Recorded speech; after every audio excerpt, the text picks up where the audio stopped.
It's just one more potato chip. Go for it. It's not going to kill you. Or is it?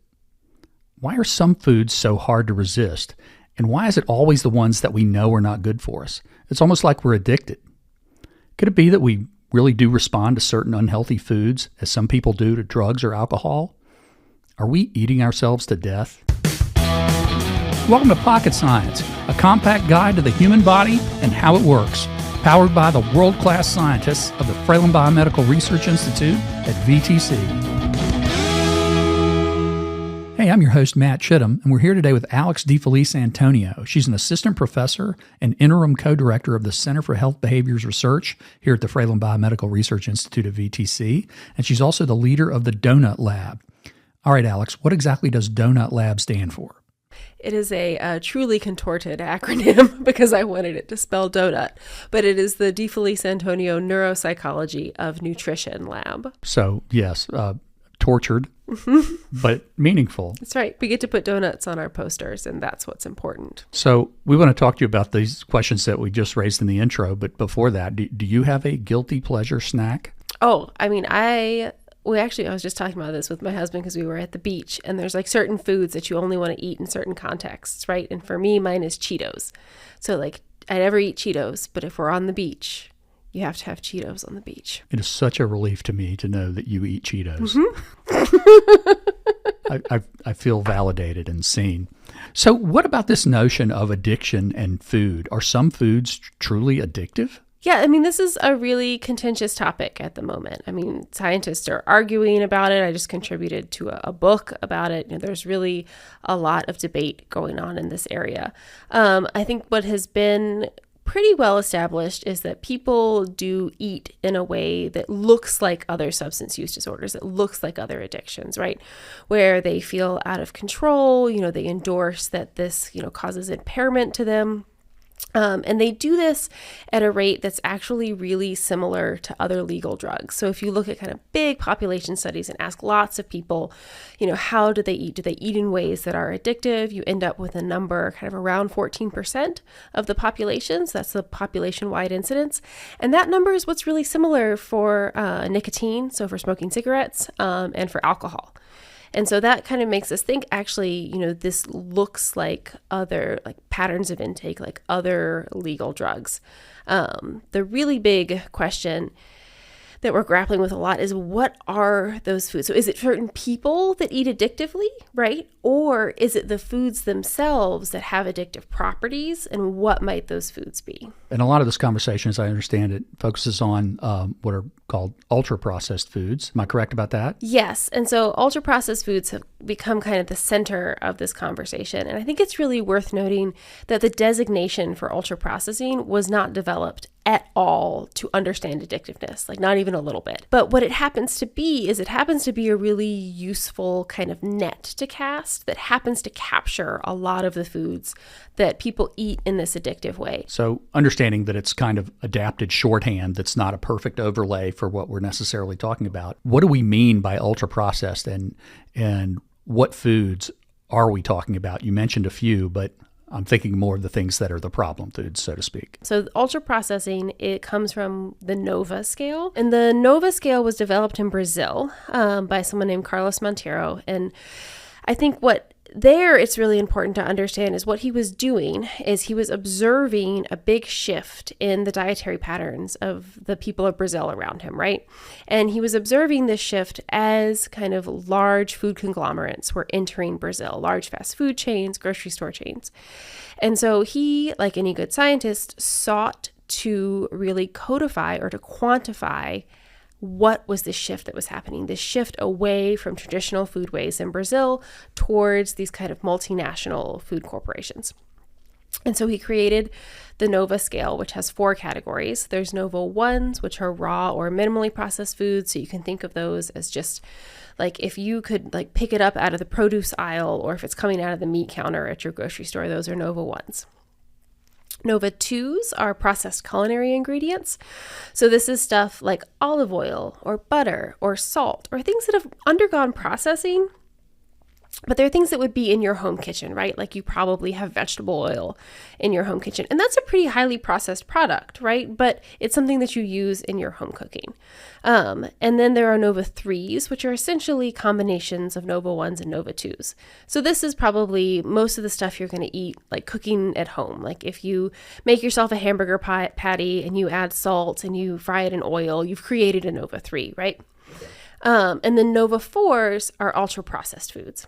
And ultra-processed foods, by definition, are industrially produced. So you can't produce a Nova 4 in your home kitchen.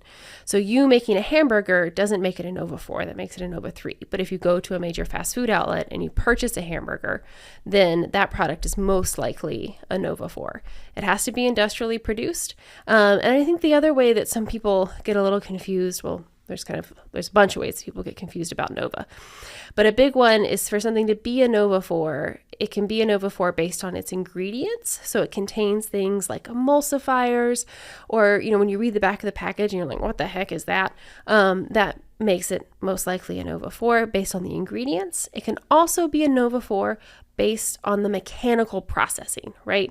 So if you are taking that food product and you're extracting it and making a starch and then remolding it and then frying it, even though maybe it only contains like potato starch and salt, those processes, those industrial processes to extract the starch, like extrude it, remold it, refry it, those can also make it a Nova 4. When we're thinking about what are these foods that are really kind of bad for us and have really poor health effects, it tends to be the Nova 4s.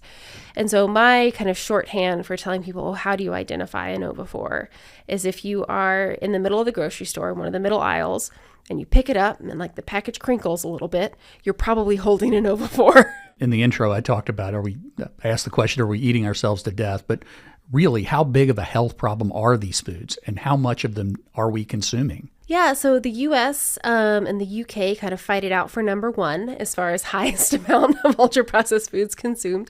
We're at about 58 and 57% of calories consumed on average. So that means like if you just kind of took the average diets of a bunch of people in the US and say how many of your calories come from ultra-processed foods, it would be about 58% in the US, 57% in the UK. Yeah, you heard that right. More than half of the calories we eat here in the U.S. are ultra-processed. One study found that for children, the number's more like 2/3. Recent research on food available in major grocery stores found 73% of the U.S. food supply is ultra-processed, and those foods are about half the cost of less processed alternatives. Think about that. This type of food didn't even really exist a few decades ago, and it's now dominating our diets. And the pattern is we're only going to be eating more of it. All right, back to Alex. And those numbers vary around the world. They're much lower in places like Italy. They're actually lower in places in South America and Brazil, for example. And so it's not just a product of industrialization. How big are the health problems that come from this? How are these foods affecting health outcomes, given that we eat so much of it? Yeah, so there have been a really large number of these kind of correlational population-wide studies where you take kind of big aggregates of data and say, okay, what are people generally eating? And let's look at their health outcomes. A recent one of those was published in the British Medical Journal and essentially found that ultra-processed food intake was linked to with pretty strong evidence to a whole host of poor health outcomes. Some of those are more obvious, things like type 2 diabetes, like being overweight, but some of them are less obvious and actually had some of the strongest connections. So to things like anxiety and sleep disorders and mental health. They've also been slightly more weakly linked with all-cause mortality, various types of cancer. But this was over, I think this umbrella analysis ended up with data from over 45 studies showing poor health outcomes linked with ultra-processed foods. Where there's a lot less data is in the area of a randomized control trial that just takes somebody off the street and say, okay, I'm going to feed you this diet and I'm going to look at your health outcome, and I'm going to feed you this diet and I'm going to look at your health outcome. And that's really always been the gold standard in science, right? Is yes, we can look at what people choose, and how that's associated with their health and what they choose to eat. But if we then manipulate what they eat and we see these changes in health, that's always going to be the kind of strongest causal evidence. And we don't have a lot of that. That leads to a great question about how this research is conducted. Talk about how you study this in your lab and what you're learning about why we respond to these foods the way we do. Is it as you mentioned earlier, is it something about the food, or is it something about us, or is it both? Yeah, I think whenever in science you pose a question, like, is it A or B, or is it a combination of A or B? The answer is always it's a combination, because right, we live in a complicated, like, interconnected world. We want to understand what is happening in the foods, but also what is happening within the individual that might predispose that person to have a problem with that food, or not even thinking about addictiveness, but might predispose that person. So if they are exposed to a lot of those foods, they're more likely to develop type 2 diabetes or, develop an adverse health consequence. So I think for all of us, if we wanted to think about understanding diet effects on health, you would want someone to maybe like change their diet for 6 months or change their diet for a year or something, right? We're only doing it for 2 weeks. And so we have a study running that's very similar to one that was run by someone named Kevin Hall at the NIH. And that was really a study that kicked off a lot of this kind of fervor around ultra-processed foods. Okay, a little more about this National Institutes of Health study. They got people to stay 2 weeks at a time in their clinical center. For one period, they ate a diet that was 80% ultra-processed food, and the other, they got the opposite, 80% not ultra-processed. They could eat as much as they wanted, and they ate a lot more of the ultra-processed options. Participants gained 3.5 to 4.5 pounds in just 2 weeks on the ultra-processed diet, and they lost that much on the other diet. Now more from Alex. And so we wanted to run our own trial, and we did that. We're doing that right now. Actually, we're so close to the end of data collection, in collaboration with Brenda Davey in the Department of Human Nutrition, Foods, and Exercise, where we have people come in and we do what's known as a eucaloric diet. And so that means that you would come into the lab. I would weigh you, I would get your resting energy expenditure, I would do a little calculation, and I would say, okay, you need to eat 2,000 calories a day to maintain your body weight. And so I would give you meals every single day that made up 2,000 calories, and you would have to eat them. And the goal is to keep you weight stable the entire time. And what that does is that means we are changing your diet, but we aren't changing presumably anything else about your metabolism, about your physiology. And we did that because we were really interested, like I said, in isolating the effect of processing from things like weight gain and from these other factors. And the other thing we wanted to do was to get brain outcomes.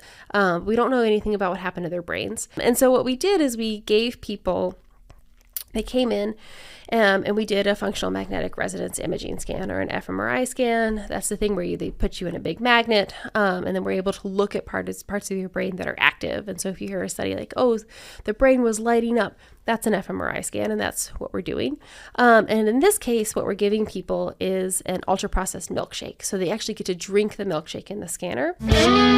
Yeah, you heard that right. You get a milkshake while you're in an MRI scanner, so they can see how the brain is reacting and changing in response to these foods. So that's one thing that makes Alex's study different from the earlier NIH one. The other part that's different is that participants didn't get to eat all they wanted. They were given a specific amount of food, and they had to eat it. And guess what? They didn't gain or lose weight. So what does that mean? But what that's telling us is actually something really important, is that the ad libitum aspect, the fact that you can eat as much as you want, is really important for driving the later overeating. All of us live in an ad libitum environment for ultra-processed foods, pretty much. They're everywhere. And for the most part, it's really easy to obtain large quantities of them, even sometimes by accident. You're like, oh, I'm going to get the party size bag, or the big bag of chips is always available, and it's always a couple cents more than the small bag of chips. But what that's telling us is that that kind of cycle of eating slightly more is actually what's important for the overeating outcomes, or for this kind of increase in consumption. For the brain, it doesn't seem to matter. And so when we look at people's brains and we see, okay, what is the brain response before and after? We see changes in response to that cue of the milkshake. So we say, hey, the milkshake is coming, and we show you a cue. And we actually see an increase in brain reactivity to that cue. And that's important because actually food cue reactivity is a metric that we use in neuroscience. It's actually a predictive factor for things like weight gain, for things like development of type 2 diabetes, kind of how reactive you are to food cues. And so this we think is really interesting because it's evidence, and it's kind of joining this growing body of evidence that what you eat changes your brain. What you eat affects your brain. And that's not something I think that science and the field as a whole has really kind of truly accepted, how kind of rapid and dynamic those changes can be, right? So it's just 2 weeks on a diet and we're seeing functional changes in the brain. Just summarize that a little bit to make sure I understand it. So it sounds like from a more physical standpoint, it's the abundance and availability that is driving the weight gain. But then there's also this neurological effect where you begin to anticipate it and maybe even crave it. Yeah, we don't ask people about craving, but that is possibly something they're experiencing, right? And then if you take that out in the real world and you see a cue and now you crave food more, what do you think you're going to do? You're probably going to eat more food. And then when you couple the increased craving with the abundance and availability, that's a real jackpot. Exactly. And that's the world we all live in, right? And it's a problem. Yeah. I mean, hearing all of this, it seems like we're kind of at the mercy of these foods in the marketplace. I mean, me personally, when I'm sitting on the couch and I'm thinking about that bag of chips in my pantry, or every time I drive past the hot dog stand, but also all of us, we're surrounded by this stuff. I mean, given what you're learning in your lab, what are you learning that can help us, confront this growing health issue? What can we do? The prevalence of these foods in our environment is something that we have kind of taken for granted, right? They are so ubiquitous. We think this is how it must be. This is how a food system must be built in a modern environment.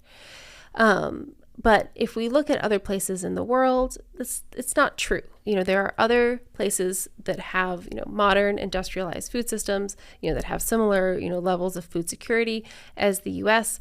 that consume much less ultra-processed foods. And mainly that is done through policy intervention, right? So either the government subsidizes fresh foods, or, in places like France, there are regulations for when you can advertise these foods. So you can't advertise them at times when children watch TV, which I feel like feels very different than our environment, right? When a lot of ultra processed foods are marketed directly to children. Tony the Tiger has a Twitch account, is a Twitch streamer now, because that is a way to get at adolescents. And so I feel like there's this idea, and there has been this idea, that this is an individual problem and that we are all individually making decisions that are bad for our health. And I just fundamentally don't believe that is true. We are doing our best in an environment that has stacked the deck against us. It's not by accident, right? The food companies know how to make money. Their goal is for people to consume more of their product, right? That's always going to be their goal. Sorry, last interruption, but a little more about what Alex means about the deck being stacked against us. Ultra-processed foods really became a big thing starting in the 1980s. That's about the same time that huge tobacco companies like Philip Morris and R.J. Reynolds bought the biggest U.S. food companies, Kraft, General Foods, Nabisco. A study published last year found that between 1988 and 2001, foods sold by these companies were way more likely to be hyper-palatable, built to appeal to our appetite triggers with more sodium, sugar, and fat. And these are companies with decades of experience in flavoring, packaging, and marketing something else that's not great for your health, cigarettes. Okay, back to the interview. And so until there is, a lot of kind of change, I think, in our environment, there is very little to do on an individual level. And yes, you can try to eat less ultra-processed foods. You can try to make these choices. But each of us who can make those choices are making those choices from an extremely privileged position, right? There are many people who only have access to dollar stores, who only have, or, who the only grocery store that they can get to contains ultra-processed foods, and those foods are cheaper. And so I think that the idea of, this is a problem that we can all individually behave our way out of, is one that's both not true and it's also unfair. Because I don't think we can individually behave our way out of it. There needs to be kind of larger structural change. And that is what's going to make our food system better. And that is what is going to make, every single person healthier. I can't provide that structural change, right? I'm a scientist.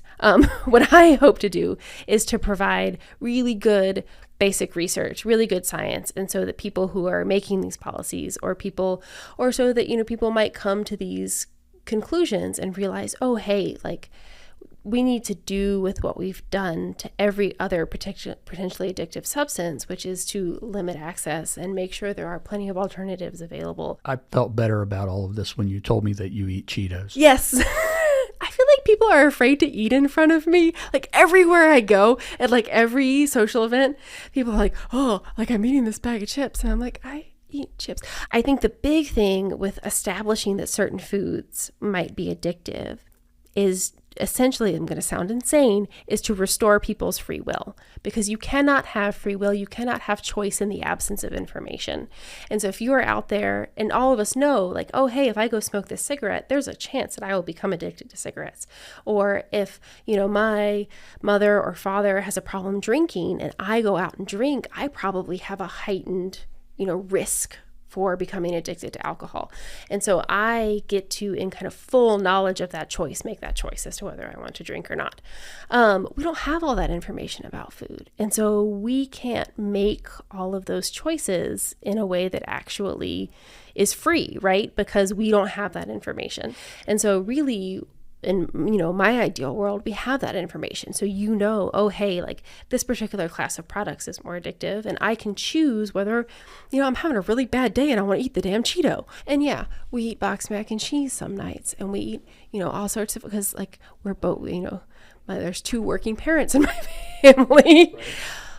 But we all make those choices in that kind of full knowledge, right? Where I'm like, okay, I'm making an ultra processed choice now. So tomorrow I'm going to try to like make a fresh lunch, And so you can kind of do that balancing. Well, we're lucky to have you providing that information, you and your colleagues in this pursuit.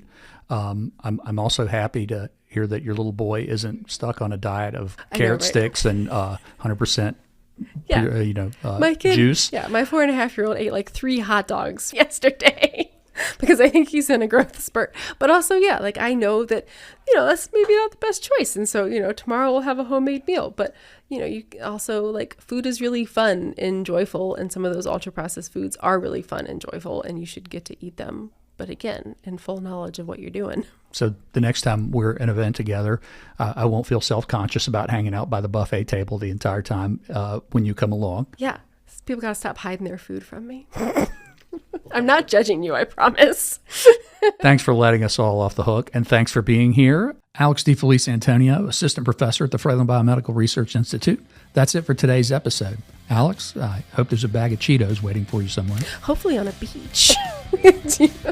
That's it for this episode of Pocket Science. If you like what you heard, follow us and subscribe to Pocket Science on your favorite podcast platform.